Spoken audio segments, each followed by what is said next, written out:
तो फ्रेंड, आइए एक बार फिर हम क्या करते हैं, प्रिंसिपल ऑफ सुपरपोजिशन के बारे में जानते हैं। देखो दोस्तों, कुछ ऐसे स्ट्रक्चर होते हैं जिसमें क्या होता है, जैसे आपका सामने दिखाया गया है, ठीक है। कुछ ऐसे स्ट्रक्चर्स होते हैं जिसमें जो इंड्स होता है, ये इंड्स बोला जाता है, ई और ए, इंड्स पर जो फोर्स लगे होते हैं। इसके अलावा क्या होता है, इंटरमीडिएट पॉइंट पे भी फोर्स लगे हुए रहते हैं। इंटरमीडिएट पॉइंट पर भी फोर्स लगे हुए रहते हैं। तो इस प्रकार के प्रश्नों को हल करने के लिए हम क्या कहते हैं, प्रिंसिपल ऑफ सुपरपोजिशन का यूज करते हैं। प्रिंसिपल ऑफ सुपरपोजिशन का यूज करते हैं, ठीक है। तो देखो यहाँ पे लिखा ना मैंने, यहाँ पे इंटरमीडिएट पॉइंट जैसे बी सी एंड डी, ठीक, ये इंटरमीडिएट पॉइंट हो गया। और ए और ई, इसे क्या कहेंगे वो, at ends points, ends point से। तो इसके पहले जो भी मैंने वीडियो बनाया था उसमें आपने देखा था इंड्स पॉइंट पे फोर्सेस लगे रहते थे। अब क्या हुआ, इस स्ट्रक्चर मेंबर में देख रहे हैं बी सी और डी, यानी जो इंटरमीडिएट पॉइंट बन रहे हैं उस पर भी आपके फोर्स लगे हुए हैं। तो हम क्या करेंगे, तुरंत समझ जाएंगे कि हमारा यहाँ पे प्रिंसिपल ऑफ सुपरपोजिशन लगेगा, ठीक। यानी इस प्रकार के क्वेश्चन को सॉल्व करने के लिए हम प्रिंसिपल ऑफ सुपरपोजिशन का यूज करेंगे, ठीक। यहाँ तक समझ में आ गया। अच्छा, अब इसके लिए अगर मतलब इस बारे में हमें क्या है कि मतलब टोटल कितना डिफॉर्मेशन हुआ, यानी चेंज इन डायमेंशन कितना हुआ, इस चीज़ को निकालने के लिए फार्मूला यूज करेंगे डेल्टा एल टी, यानी टोटल आपका जो डिफॉर्मेशन हो रहा है, समेसन ऑफ एन बराबर 1 पी एन एल एन अपान ए। जब क्रॉस ए क्यों लिखा मैंने, यानी क्रॉस सेक्शन एरिया अगर समान होगा तब के लिए मैंने बात किया है। अगर क्रॉस सेक्शन एरिया समान नहीं होगा तो यहाँ पर क्या हो जाएगा, आपका ए एन हो जाएगा। क्या हो जाएगा, ए एन हो जाएगा। अगर मटेरियल भी समान नहीं है तो ये फार्मूला यहाँ पे क्या हो जाएगा, ई एन हो जाएगा। बात मेरी समझ में आ रही है, बात मेरी समझ में आ रही होगी, ठीक है। तो अब ई एन बराबर हमारा क्या होगा, 1 2 3 आएगा, 1 2 3 आएगा। यानी मेन फार्मूला जो है इसको आप लिखना चाहते हो तो लिख सकते हो यहाँ पे ए एन और ई एन भी लिख सकते हो, ठीक। अब चूंकि हम यहाँ पे देख रहे थे, क्या बोलते हैं, इसका सबका क्रॉस सेक्शन क्या था, समान था। सबका क्रॉस सेक्शन कैसा था, समान था। ये क्रॉस सेक्शन कैसा हो सकता है, सर्कुलर भी हो सकता है, स्क्वायर भी हो सकता है, रेक्टेंगुलर भी हो सकता है, ट्रायंगुलर भी हो सकता है। इन सब चीज़ों के बारे में मैंने चर्चा आपसे किया है और सबका एरिया आप निकालना जानते होंगे, जहाँ तक हमें उम्मीद है, ठीक है। तो आपका यहाँ पर अगर एरिया समान, मान लीजिए यहाँ पे हमने दिखाया है कि सारा जो भी बार ए है वो आपका एक ही मटेरियल की बनी हुई है, इसलिए हमने क्या किया, ए ई को बाहर कर लिया है। अगर ऐसा नहीं होता तो हमारा क्या होता, सबके साथ यहाँ पे A1 E1 L1 जैसे आपको है तो A1 E1 होता, P2 L2 है तो A1 E2 होता, P3 L3 है तो आपका A3 E3 होता, पूरा डॉट डॉट आपका क्या होता, PN LN upon AN EN होता फार्मूला। तब आपका ऐसे लिखा जाता है। ये बात आप समझ रहे हैं। जहाँ पे P क्या होता, force acting on section N, force acting on section यानी जो भी अभी हम सेक्शन इसमें डिफरेंट आपका मतलब क्या बोलते हैं, पोर्शन होगा ना। ये पहला पोर्शन है, जैसे ये दूसरा पोर्शन है, ये तीसरा पोर्शन है, ये चौथा पोर्शन है ना। ऐसे और सारे पोर्शन हो सकते हैं, इतने सेक्शन बनेंगे ना। तो आपका फोर्स एक्टिंग ऑन सेक्शन है, तो हम अलग अलग उसको बनाते और वहाँ से डेल्टा L1 L2 ये सब निकालने का प्रयास करते, फिर सबको हम जोड़ देते। फिर हम सबको क्या करते, जोड़ देते, ठीक। एल एन क्या बाबू आपका यहाँ पे, एल एन है length of section N, length of section N. ऐसे अगर आप ए एन आप इस फार्मूले में देखते तो ए एन क्या बनता है आपका, area of section N, section N. ऐसे ई एन होता क्या, ई एन क्या होता, modulus of elasticity of section N, ठीक है। तो आप जैसा क्वेश्चन बनता है उस हिसाब से काम करते, लेकिन आपको इस क्वेश्चन को पहचानने का जो तरीका है सबसे बेहतर, कि अगर इंड्स के अलावा इंटरमीडिएट पॉइंट पर भी फोर्स लगे हो, तुरंत समझ जाइएगा प्रिंसिपल ऑफ सुपरपोजिशन लगेगा। और इस बार जो बार आपकी है ये संतुलन में होनी चाहिए, तभी आपका एक फोर्स लगेगा। संतुलन में होने का मतलब क्या है, संतुलन में होने का मतलब वो आपका FLOE की बात करता है। किसकी बात करता है? FLOE। अब आपको माइंड में फिर आया सर ये FLOE क्या है? बाबू मैंने मैकेनिक्स पढ़ाई है तो आपको बताया है कि कोई बॉडी अगर संतुलन की अवस्था में है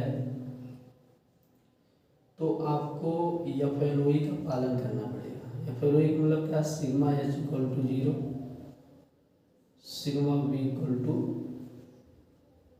0।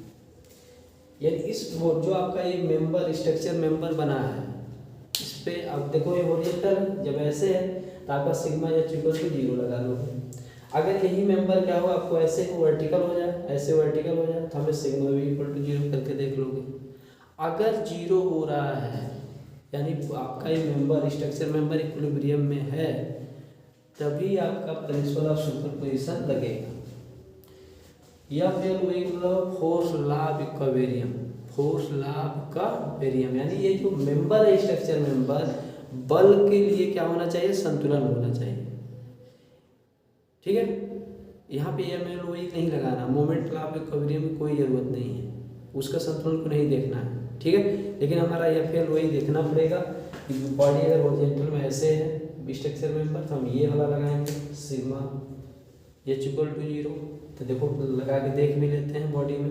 देखो अगर हम इधर वाले फोर्स को प्लस माने और इधर वाले फोर्स को निगेटिव माने, देखो समेशन ऑफ जो फोर्स आपका हो रहा है अगर आप देखो तो हॉरिजॉन्टल डायरेक्शन में, ठीक, या आप इसको सिग्मा H इक्वल टू निकालो।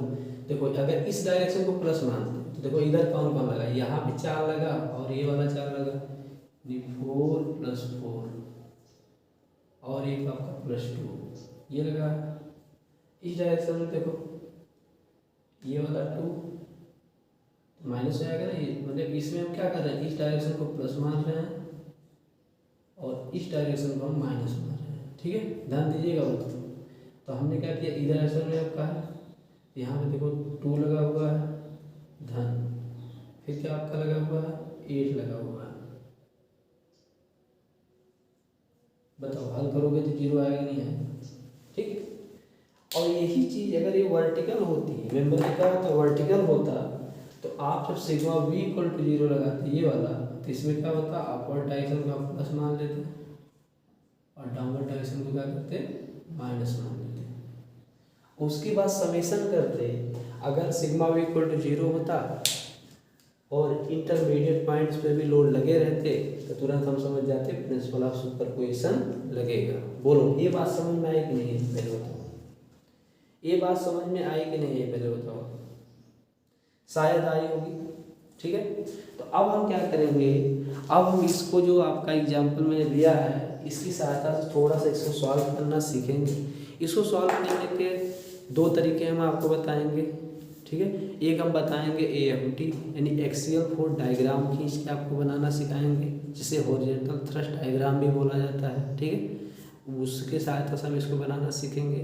और ये कभी हम बताने जा रहे हैं सेक्शन मेथड से कैसे बनाया जाएगा, इसको हम बताते हैं। इसको मिटाएं, ठीक है, इसको मिटा दें बाबू ताकि मैं इसको बता सकूँ। आप स्क्रीनशॉट ले लीजिए या आपकी किताबों में नहीं मिलेगा। अगर आपको समझ में ना आया तो दोबारा कमेंट करिएगा, हम आपको दोबारा बताएंगे। ठीक, वैसे आपको समझ में आना चाहिए, मैंने बहुत आराम से मैं आपको समझा रहा हूँ। ठीक, अच्छा ये सेक्शन की बात है थोड़ा बात जान लो।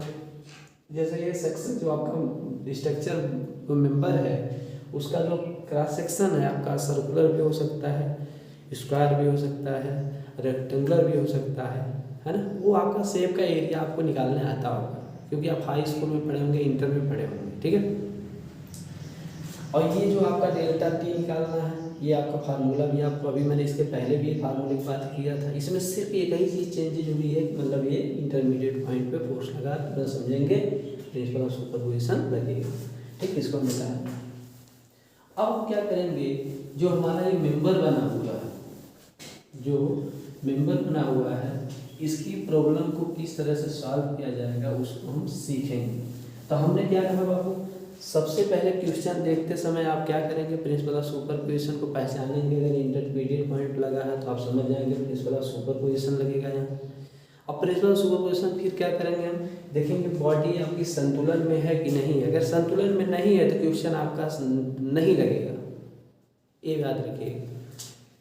जिसके लिए हमने बताया फोर्स लॉ ऑफ इक्विलिब्रियम आपको लगाना पड़ेगा, sigma H equal to 0, sigma V equal to 0। अगर मेंबर आपका हॉरिजॉन्टल में हो गया, ऐसे है जैसे आपका बना हुआ है, तो आपका सिग्मा एच इक्वल टू 0 लगा के देखिए। इस डायरेक्शन को प्लस मान लीजिएगा, इसको माइनस मान लीजिएगा, जैसे मैंने सॉल्व किया वैसे लिख लीजिएगा। अगर यही मेंबर ऐसे है, यहाँ पे फिक्स कर दिया गया है, ऐसे बना हुआ है और इंटरमीडिएट पॉइंट पे भी लोड लगे हुए हैं, तो सिग्मा वी इक्वल टू 0 आप करके देखिएगा, आप क्वेश्चन लगवाएंगे इस पे, ठीक है। तो आइए पहले इसको सीखते हैं कैसे आपका लगाया जाएगा। चलिए, तो सबसे पहले हम क्या करते हैं, पोर्शन लेते हैं ए बी, लिखा जाएगा in portion A B, in portion A B, portion हम फर्स्ट लेते हैं, ठीक है। अच्छा, अब इन पोर्शन ए बी में अगर देखो तो हम क्या करते हैं, यहाँ पे सेक्शन लेते हैं, ध्यान दीजिए, यहाँ पर हमने सेक्शन ले लिया। अब क्या है बाबू, हमने ये मेंबर बनाया, ध्यान से समझिएगा, हमने ये मेंबर बनाया, इधर हम देख रहे हैं, इस सेक्शन के इधर देख रहे हैं 8 किलो न्यूटन का लोड लगा है, और फिर यहाँ से यहाँ तक की दूरी क्या थी आपकी, L1 थी, क्या थी, L1 थी। अब देखेंगे इस सेक्शन के इधर कितने फोर्स लगे हुए हैं, ठीक है। देखो अब इस सेक्शन के इधर क्या है, 4 देखो इधर लगा हुआ है, ये 2 भी इधर लगे, 4 2 6 हो जाएगा, और आपका ये 8 हो जाएगा, 4 2 6। अच्छा, 2 2 देखो एक दूसरे कैंसिल कर देगा, 4 4 क्या हो जाएगा, 8 हो जाएगा, यानी इस सेक्शन के इधर देखो 4 और 4 8, और ये 2 और 2 2 आपका आपस में कैंसिल हो जाएगा, यानी 0 हो जाएगा, तो इसका मतलब 8 इधर भी हो जाएगा, तो आपका 8 किलोमीटर हो गया। अब आप क्या करिए, चूँकि पोर्शन 1 था ए बी वाला, ठीक है, तो आप यहाँ से डेल्टा L1 निकाल सकते हो PL अपान ए वाले फार्मूला से, यानी 8 L1 अपान ए, ये बन गया, ठीक। ऐसे ही हम बात करें अगर इन पोर्शन 2 बोलो या BC बोलो, कोई दिक्कत नहीं, 2 हम बोल दे रहे हैं, ठीक, हमने 2 मान लिया, BC वाले को 2 माना। अब ये भी आप यहाँ पे बनाओगे, जो भी चीज़ें आपकी थी वो बना लोगे पहले, ये आपका L2 है, L2 आपने दर्शा दिया। अच्छा, अब देखना ध्यान से, हम देखो यहाँ पे ब्लैक पेन यूज कर रहे हैं, ये आपका हमने यहाँ पे सेक्शन ले लिया उसका BC वाले पोर्शन किया। अब इस सेक्शन के इधर कितने फोर्स लगे हैं उसको देखेंगे। अब देखो इसके इधर ये दोनों तो कैंसिल हो गए, ये 4 वाला आपको दिख रहा है, इधर आपको 4 दिखा दो, ठीक। अब इसी सेक्शन के इधर देखो 4 ये और ये 8 इधर लगा हुआ है, तो आपका इफेक्टिव क्या होगा, इधर ही होगा, 8 में से 4 घटेगा, 4 बचेगा, लेकिन 4 इधर लगा हुआ दिखेगा, ये आपका बन गया, ठीक, 4 किलो न्यूटन। तो यहाँ जब आप डेल्टा L2 निकालोगे, फिर फार्मूला वही यूज करोगे, PL अपान ए, या इसी को कहते हैं FL अपान ए, तो आपका क्या हो जाएगा 4L2 अपान ए। ऐसे ही अब बात करेंगे इन पोर्शन 3 या CD, इन पोर्शन CD, तो आप बताइए, ऐसे बना लिया, ठीक, इसका हमने लिख लिया L3 लिख लिया। अब देखो इस सेक्शन में हम लेंगे, हम देखो रेड पेन यूज कर रहे हैं इसके लिए, CD वाले के लिए ये सेक्शन लिया। अब इस सेक्शन के इधर जो फोर्स लग रहा है, देखो ये वाला 2 इधर लग रहा था, 4 इधर लग रहा था, 4 में से 2 घटेगा तो इफेक्टिव इधर ही होगा, यानी आपका इधर हो गया क्या 2 किलो न्यूटन।